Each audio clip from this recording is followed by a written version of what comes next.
tell things, and this kid was telling about his mom just had a baby and all about the details. And then sometimes we would let kids tell jokes right after lunch. I would always have them get permission from me. They needed to tell me the joke. And this little girl came up and asked something, did I like something? And I said yes. And this was the joke she wanted to tell. And I even had to repeat it, but she said, most asses do. Oh! I think he's not. Well, Okay. Wow. Do you like? She had no idea that was not a good thing to say. Okay. I'm sure she had heard it, and the family and everybody laughed. Oh, so she was feeling She just thought it was funny. bad, but Oh my goodness. no, I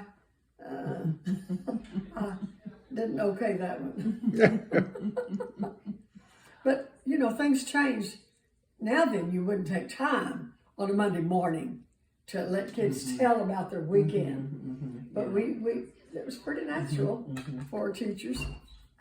You wouldn't prolong it or anything, but they could tell they did something special on the weekend. I bet you always dreaded the days when it was too cold for the kids to go out to the playground.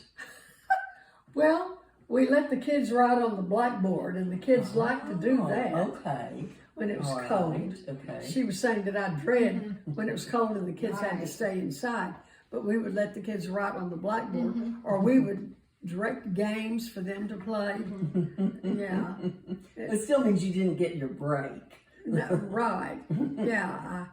Dr. Tom, there was one doctor that lived in town that had a son, and he was doing some substituting. And so along later in the day, he said, when do you all go to the bathroom? Right. Right. That's a really good question. Yeah, you were pretty involved all the time. One kid asked me something.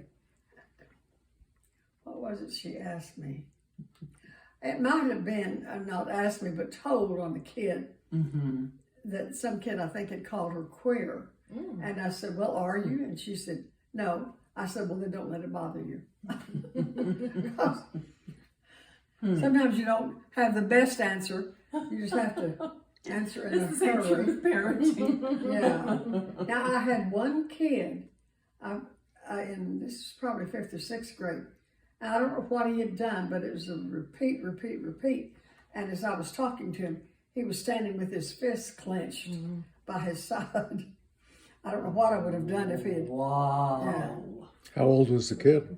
What? How old was the kid? Oh, it would have been 10 or 11. Okay. But he was a small kid. So we're good. Yeah. Yeah. Let me see. Ronnie Boren in my grade got into trouble quite a bit. Oh, Do you remember him? Ronnie. Boren. Ronnie Boren. The name sounds familiar. Yeah.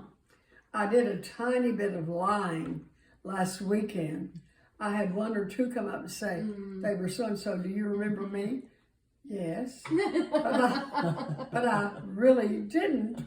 I mean, the name was familiar, but I saw last weekend kids that I had taught 70 years ago.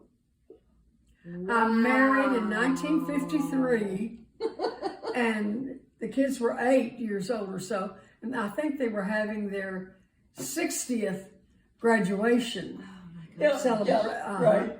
Yeah. Yeah, they don't look anything like they did. No, but one that was, I wrote a note and sent it to the editor of the paper in Electra because I had not paid for my subscription this past year. I just didn't get it done. And I saw her and we were talking, and I started reaching her first. No, she said, don't do that, I would forget.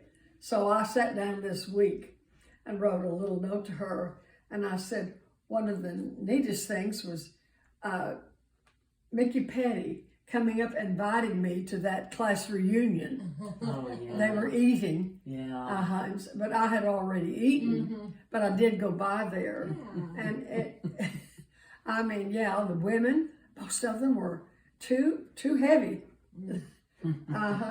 As little kids, it wasn't that way, but yeah, of course they would be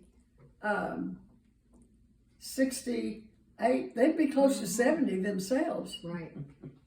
Pretty Just like close. you and me, Jim. Yeah.